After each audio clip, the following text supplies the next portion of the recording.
जो अनूपदास जी ने लिखा है कि भाई संसार के अंदर जो भी नुकसान हो रहा है, जैसे अकाल पड़ रहा है, भूकंप आ रहा है, तूफान आ रहा है, ज्वालामुखी आ रही है, अतिवृष्टि आ रही है, अनावृष्टि हो रही है, बाप से पहले बेटा मर रहा है, या कोई भी नुकसान हो रहा है, भाई भाई लड़ रहे हैं, बहन भाई लड़ रहा है, बुद्धि भ्रष्ट हो रही है इंसान की, ये सारा ही सारा जो नुकसान हो रहा है ये परम पिता परमेश्वर नहीं करता।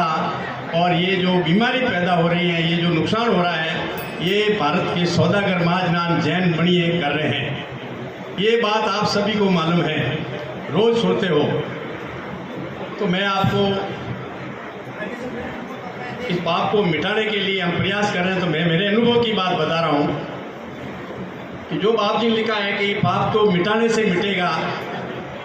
अगर हमें पाप मिटाना है तो एक दिल होना पड़ेगा और इसकी जानकारी करनी पड़ेगी। तो जब जब भी धरती पे संकट आया है तो संसार ने एक दिल होकर पाप को मिटाया है। इस दुनिया में 3 ताकत हैं। एक ताकत है बुद्धि की, जो कृष्ण जी के पास में थी। दूसरी ताकत है बाजुओं की, जो पांडवों के पास में थी। और तीसरी ताकत है धन की, जो राजा द्रुपद के पास में थी।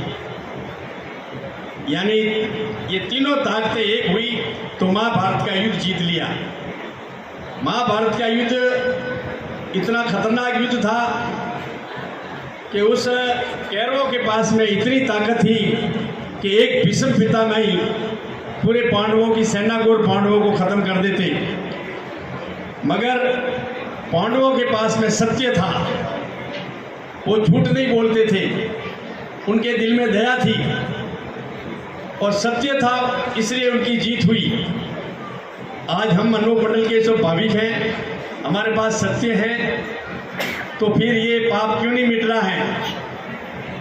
क्या कारण है कि आज अनूपदास जी महाराज ने 1881 में ये पाप उजागर किया, उसको आज 142 साल हो गई। अनूपदास जी महाराज के देवलोक हुए को आज 101 साल हो गई। अनूपदास जी महाराज ने जगत कांडी किताब लिखी, उसको आज करीब 113 साल हो गए। अनूप मंडल बना अनूपदास जी के 20 साल बाद में। अनूपदास जी देवलोक होने के 20 साल बाद में अनूप मंडल बना, उसको भी 80-82 साल हो गई। ये पाप नहीं मिटा। और जो बात अनूपदास जी महाराज ने और सोनी हसन जी महाराज ने लिखी है वो पूरी प्रमाणित है। बाप जी ने लिखा है कि मेरी बात पर यकीन नहीं आवे तो असली वेदों पुराणों को देख लो। तो हमें वो वेद पुराण देखने चाहिए। जैसे हसन जी महाराज ने लिखा और अनूपदास जी महाराज ने लिखा, वो मैं आपको जो एक एक बात करके बताना चाहता हूँ। मैं गुजराती तो नहीं जानता, मुझे आशा है कि आप मेरी बात को थोड़ा समझेंगे। कि हमारे किताबों में लिखा है कि कंस से पहले आकाश से बिजली नहीं गिरती थी। ये बात शास्त्रों से प्रमाणित है। आज बिजली गिरती है तो लोग मरते हैं, पशु पक्षी मरते हैं, नुकसान होता है। तो बिजली नहीं गिरती थी कंस से पहले, ये बात प्रमाणित है। और गौतम ऋषि से पहले अंधेरी रात नहीं होती थी। गौतम ऋषि से पहले जैसे ही सूर्य अस्त हुआ और चंद्रमा उदय होता था और चंद्रमा में दाग नहीं था। ये बात हमारे शास्त्रों से प्रमाणित है। तो वो शास्त्र हमारे पास होने चाहिए। आज से 3000 वर्ष पहले इन टीपणों में, ब्राह्मणों के पास में जो पंचांग है, टीपणों में बुधवार नहीं था और रावण से पहले कोई वार नहीं था। ये शास्त्रों से प्रमाणित है। रामचंद्र जी के राज में रावण को मारने के बाद में जब रामचंद्र जी शासन कर रहे थे, उस समय 30 दिन का महीना और 360 दिन का ही वर्ष होता था। रावण को मारने के बाद में रामचंद्र जी शासन करते थे। उस समय एक ब्राह्मण का बेटा मरा था। एक ब्राह्मण का बेटा मरा था। उस ब्राह्मण ने अपने बेटे की बॉडी यानी लाश को ले जाकर राम के दरबार में रखी, दरबार के आगे, कि कहा राजा राम तेरे राज्य में कोई खोट है, इस वजह से मेरा ये बेटा मरा है। अगर ये बेटा जिंदा नहीं होगा तो हम ब्राह्मण और ब्राह्मणी सर फोड़ के मर जाएंगे और तुम्हें ब्रह्म हत्या का पाप लगेगा। बहुत बुरी बुरी बातें रामचंद्र जी को उस ब्राह्मण ने सुनाई। तब रामचंद्र जी ने ऋषि मुनियों को बुलाया और इसकी खोज की, पता किया और उसको जिंदा किया। ये बात रामायण में लिखी हुई है। आज की तारीख में बाप से पहले बेटा मर रहा है, इसके ऊपर कोई गौर नहीं करता और रोकर हम बैठ जाते हैं। इसके ऊपर मंडल के सभी लोगों को मिलकर विचार करना चाहिए कि अगर ये बाप से पहले बेटा मर रहा है, उस समय अगर जिंदा किया राम राज्य में, या तो वो किताब झूठी है और या फिर ये हमारा जो मर रहा है, ये सरकार को इनकी जांच करनी चाहिए। आज इस दुनिया के अंदर जो विनाश हो रहा है सब देख रहे हैं, बर्दाश्त कर रहे हैं। कोरोना महामारी में लाखों लोग मर गए।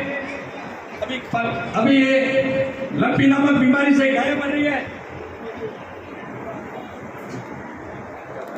हेलो, ये गायें मर रही है तो ये किस कारण से मर रही है? क्या ये परम पिता परमेश्वर बीमारी पैदा कर रहा है या फिर ये जैन मणिये पैदा कर रहे हैं? हमने 1 महीने पहले भारत सरकार को महामहिम राष्ट्रपति महोदया के नाम से एक ज्ञापन दिया था कि ये जो गायों में बीमारी आई है, क्या ये बीमारी परमपिता परमेश्वर ने पैदा की है या इन जैन मणियों ने पैदा की है? सरकार इनकी जांच करे। मगर हम जो लड़ रहे हैं तो कोई न कोई हमारे में भी कमी है कि हम सुचारू रूप से नहीं लड़ रहे हैं। अगर इसी तरीके से 10-20 हजार आदमियों का अगर एक संगठन बनकर अगर सरकार के सामने खड़े कर दिया जाए तो सरकार को इनके ऊपर जांच करनी पड़ती है। और जब तक सरकार के ऊपर दबाव नहीं पड़ेगा तब तक ये बीमारी या दुख मिटने वाला नहीं है। इसलिए मेरा आपसे एक निवेदन है कि हम रोज इकट्ठा होते हैं, समय निकाल कर आते हैं, पैसे खर्च होते हैं, काम से खोटी होते हैं, उसके बाद में भी मिला करके हम सरे जाते हैं और इसका कोई निर्णय नहीं होता है। अभी थोड़े दिन पहले एक बनिया ने मुझे कहा कि मुखनाराम, हम 16 तारीख को, मैं 16 तारीख को बालोतरा में हूँ तो कहीं भाग मत जाना। मैंने उसको एक जवाब दिया।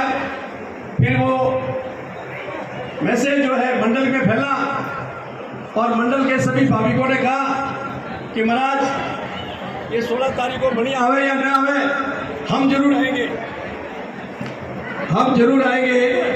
तो फिर विचार किया कि जब ये भाविक सब आएंगे, भाविक आएंगे तो हमें व्यवस्था करनी चाहिए।